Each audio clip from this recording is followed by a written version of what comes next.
mischievously uplifted. But alas, even to his ears, ignorant of the language, it was very clearly a song of levity and wantonness, of freedom and license, of coquetry and incitement. Yet such was its fascination that he fancied it was reclaimed by the delightful, childlike, and innocent expression of the singer. Enough that this tall, gaunt, broad-shouldered man arose, and, overcome by a curiosity almost as childlike, slipped into the garden and glided with an Indian softness of tread toward the voice. The moon shone full upon the ruined mission wall tipped with clusters of dark foliage. Half hiding, half mingling with one of them, an indistinct bulk of light-colored huddled fleeces like an extravagant bird's nest, hung the unknown musician.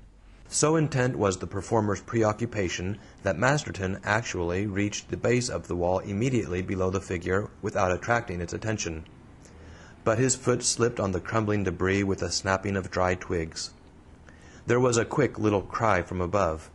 He had barely time to recover his position before the singer, impulsively leaning over the parapet, had lost hers and fell outward. But Masterton was tall, alert, and self-possessed, and threw out his long arms.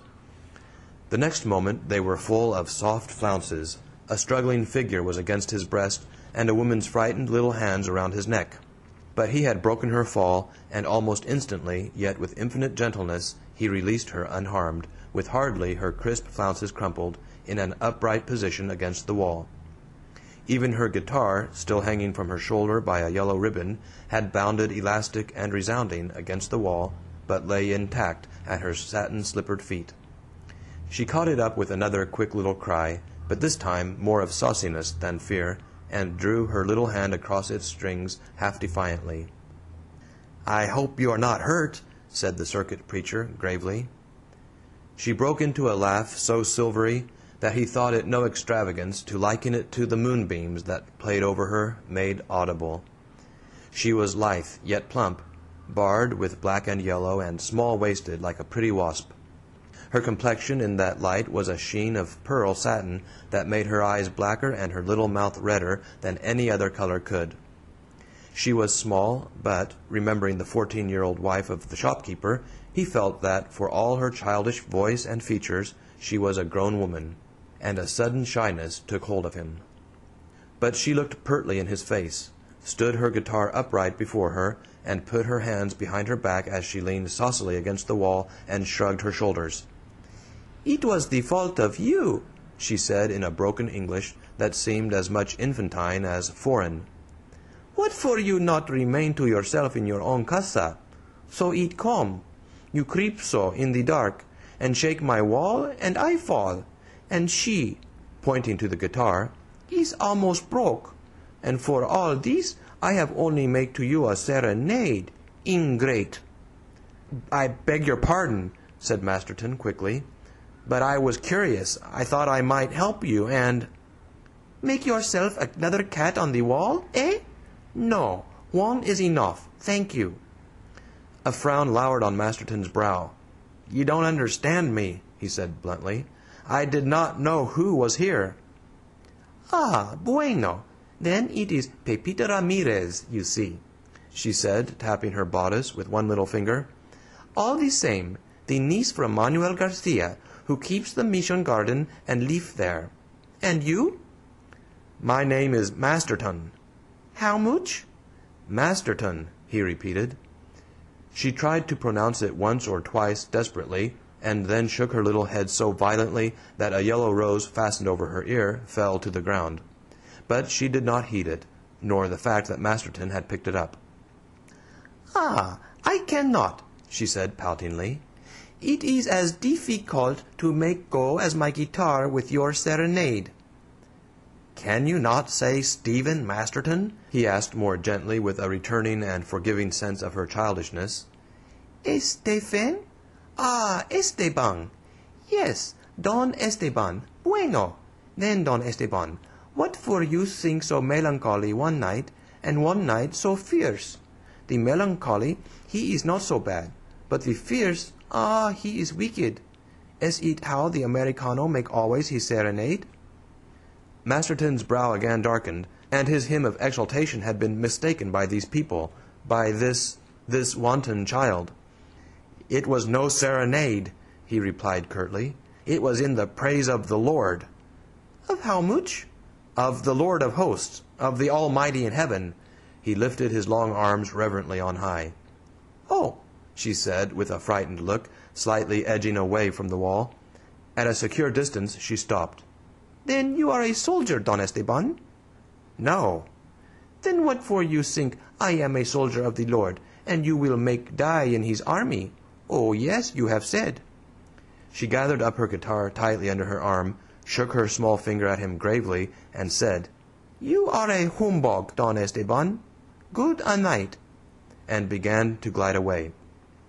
"One moment, Miss Ramirez," called Masterton. "That is, you have forgotten your rose," he added, feebly, holding up the flower. She halted. "Ah, yes. He have drop. You have pick him up. He is yours. I have drop. You have pick me up, but I am not yours. Good a night, Comandante Don Esteban." With a light laugh she ran along beside the wall for a little distance, suddenly leaped up and disappeared in one of the largest gaps in its ruined and helpless structure. Stephen Masterton gazed after her stupidly, still holding the rose in his hand.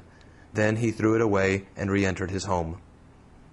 Lighting his candle, he undressed himself, prayed fervently, so fervently that all remembrance of the idle, foolish incident was wiped from his mind, and went to bed. He slept well and dreamlessly. The next morning, when his thoughts recurred to the previous night, this seemed to him a token that he had not deviated from his spiritual integrity.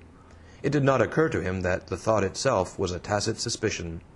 So his feet quite easily sought the garden again in the early sunshine, even to the wall where she had stood.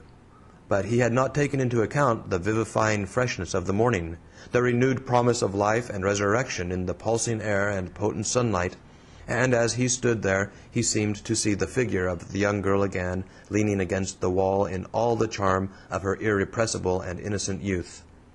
More than that, he found the whole scene reenacting itself before him. The nebulous drapery half hidden in the foliage, the cry and the fall, the momentary soft contact of the girl's figure against his own, the clinging arms around his neck, the brush and fragrance of her flounces, all this came back to him with a strength he had not felt when it occurred. He was turning hurriedly away when his eyes fell upon the yellow rose still lying in the debris where he had thrown it, but still pure, fresh, and unfaded. He picked it up again, with a singular fancy that it was the girl herself, and carried it into the house. As he placed it half shyly in a glass on his table, a wonderful thought occurred to him. Was not the episode of last night a special providence?